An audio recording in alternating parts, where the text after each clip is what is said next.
Okay, so what does it actually feel like for your soul to be, well, literally snatched away by some kind of divine force? I mean, really think about that. Well, we're about to find out because we're diving into one of the most intense spiritual experiences ever put into words. This all comes from the 16th century mystic Teresa of Avila. And let me tell you, this is a journey right into the heart of what she called ecstasy. So here's how we're going to break this down. We'll look at 5 distinct stages of this journey. First up, we've got the shocking flight of the spirit. Then we'll get into what it means to completely lose all control. After that, we'll see the incredible vision beyond sight that follows. We'll also uncover the 3 lasting graces it leaves behind. And finally, we'll try to wrap our heads around this central paradox. Why is this divine gift also called a terrifying, profitable favor? All right, so let's get right into it. Part 1, the flight of the spirit. Now, you might think an experience like this would start with a sense of peace, right? Nope.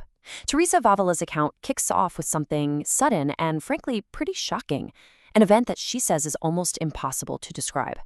So, what exactly is this flight of the spirit? Well, it's a kind of rapture, but you gotta forget any idea of a gentle, floating, peaceful feeling. That's not it at all. The key words he uses are suddenly and rapidly. This is an external force hitting you out of nowhere, an abrupt, powerful sense of motion that you have absolutely nothing to do with. I mean, listen to the language here. The experience has a speed that is very alarming. Think about that. Alarming. This is not some peaceful, deep meditation. No, this is described as a sudden, almost violent abduction of the soul. It's intense. And that feeling of alarm, well, it's tied directly to our next part, which is just this: the complete and utter loss of all control. And here's the thing, the message couldn't be clearer. Trying to fight what's happening? It's completely pointless. In fact, she says that trying to resist only makes the whole thing even more intense. You can just feel the dynamic she's describing, can't you? The more the soul tries to push back against this force, the more vehemently it gets snatched away. It's like your struggle just feeds the power of the event. And to try and make this feeling understandable, she uses this really fantastic metaphor from her time. She says the soul is like a piece of straw being attracted to amber. Back then, people knew that if you rubbed amber, it created this static charge that could just pull light objects towards it. It's a perfect image, isn't it? An invisible, totally irresistible force that you have zero power to stop. So when you're faced with a force like that, what can you possibly do? Well, the only logical path forward is to just surrender. She says she yielded herself into the hands of Him who is Almighty. It's basically making a virtue out of necessity because really, there's no other choice. And this is where everything shifts. The moment that surrender happens, the experience completely changes gears. It goes from this terrifying physical sensation to something else entirely, a deep, profound spiritual revelation. And that brings us to part 3, a vision beyond sight. Now, this vision, it's not some slow, dreamy unfolding. Get this, it's described as happening with the swiftness of a bullet fired from a gun. I mean, how incredibly modern and visceral does that sound? It just perfectly captures how instantaneous this whole revelation is. And the sheer scale of the information that comes through is just staggering. Imagine downloading decades of wisdom and understanding in a single instant. That's what she's describing. She says that even if you spent years and years trying to think about it, your mind couldn't even organize or recall a thousandth part of what was revealed in that one moment. Okay, so to really wrap our heads around this, it helps to compare 2 different ways of seeing. On one hand, you've got our normal intellectual vision, right?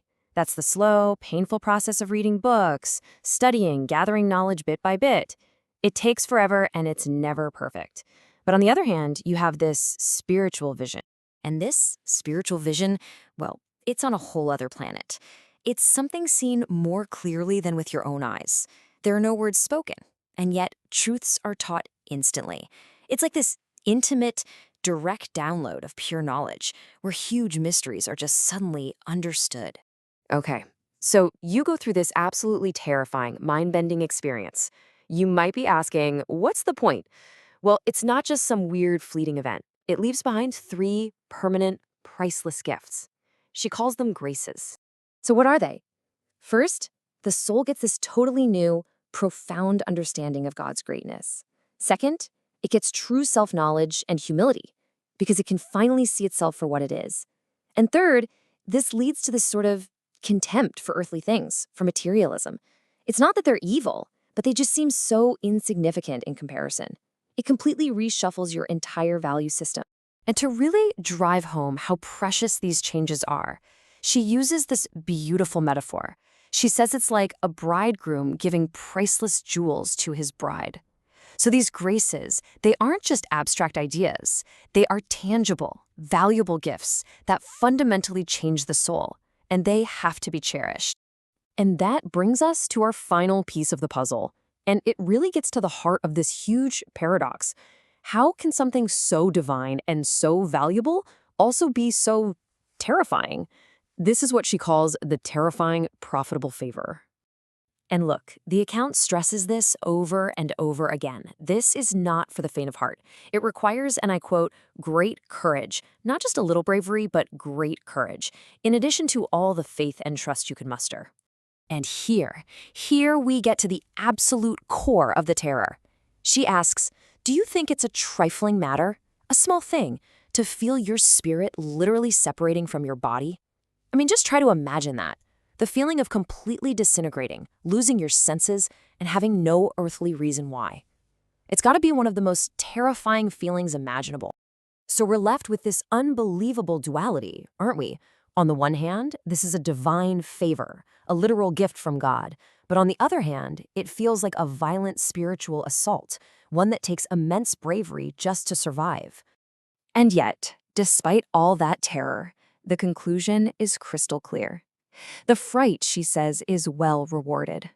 Those transformative gifts, those jewels given to the soul, they are more than worth the absolutely terrifying price of admission. And so that leaves us with this one final, fascinating question to think about. If this whole experience is really a divine favor, a gift of pure love, then why is so much courage the price of admission? What does that tell us about the nature of deep spiritual growth, that maybe its greatest rewards are wrapped in the things that feel like our deepest fears?